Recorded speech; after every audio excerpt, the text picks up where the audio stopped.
Hindi habang buhay ang kontrata, OFW Financial Planning 101. Para sa ating mga Overseas Filipino Workers o OFWs, isang mahalagang paalala ang gusto kong ibahagi ngayong araw. Hindi habang buhay ang kontrata. Oo, totoo. Maganda ang kita sa abroad, maayos ang pasahod, may mga benepisyo pa. Pero alam nating lahat, may hangganan ang kontrata. Pwede itong matapos sa loob ng 2 taon, 3 taon, o kahit mas maiksi. At kahit ma-renew pa ito, darating pa rin ang araw na kakailanganin mong umuwi. Kaya habang may trabaho, habang may kinikita, habang may lakas ka pa magplano ka na.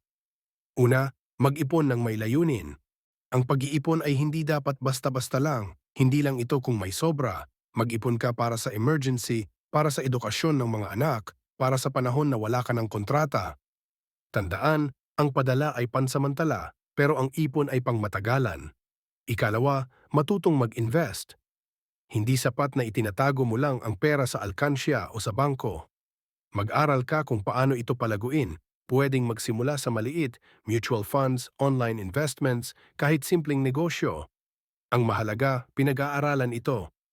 Huwag basta-basta ibigay ang perang pinaghirapan mo sa mga kamag-anak nang walang malinaw na plano. Ikatlo, maghanda para sa pag-uwi. Hindi ka habang buhay nasa abroad. Kahit gusto mo pang magtrabaho, darating ang panahong pagod ka na o hindi ka na kwalipikado. Tanungin mo ang sarili mo. Kung uuwi ako bukas, may magagawa ba akong kabuhayan? Kaya ko bang buhayin ang pamilya ko sa Pilipinas gamit ang naipon ko? Kung ang sagot mo ay hindi pa, ngayon ang tamang panahon para maghanda.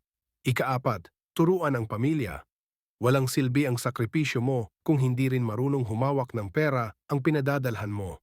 Magtulungan kayo. Turuan mo silang mag-budget, magtipid at mag-ipon. Sabihin mo, hindi ito forever.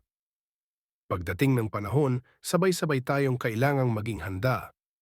Ikalima, alagaan ang sarili. Ano ang silbi ng lahat ng ito kung pagdating ng araw, sakitin ka na o hindi mo na ma-enjoy ang perang pinaghirapan mo? Ang pinakaimportanteng puhunan ay ang kalusugan mo. Magpahinga, kumain ng tama, magpatingin sa doktor, at higit sa lahat, magdasal. Ang buhay OFW ay hindi madali. Pero kung meron kang tamang diskarte, pananampalataya, at malasakit sa sarili, kakayanin mo. Panghuling paalala, hindi habang buhay ang kontrata, pero kung marunong kang magplano, pwedeng habang buhay ang benepisyo nito. Gamitin ang kinikita mo ngayon para paghandaan ang kinabukasan mo. Mag-ipon, mag-invest, magplano at maghanda.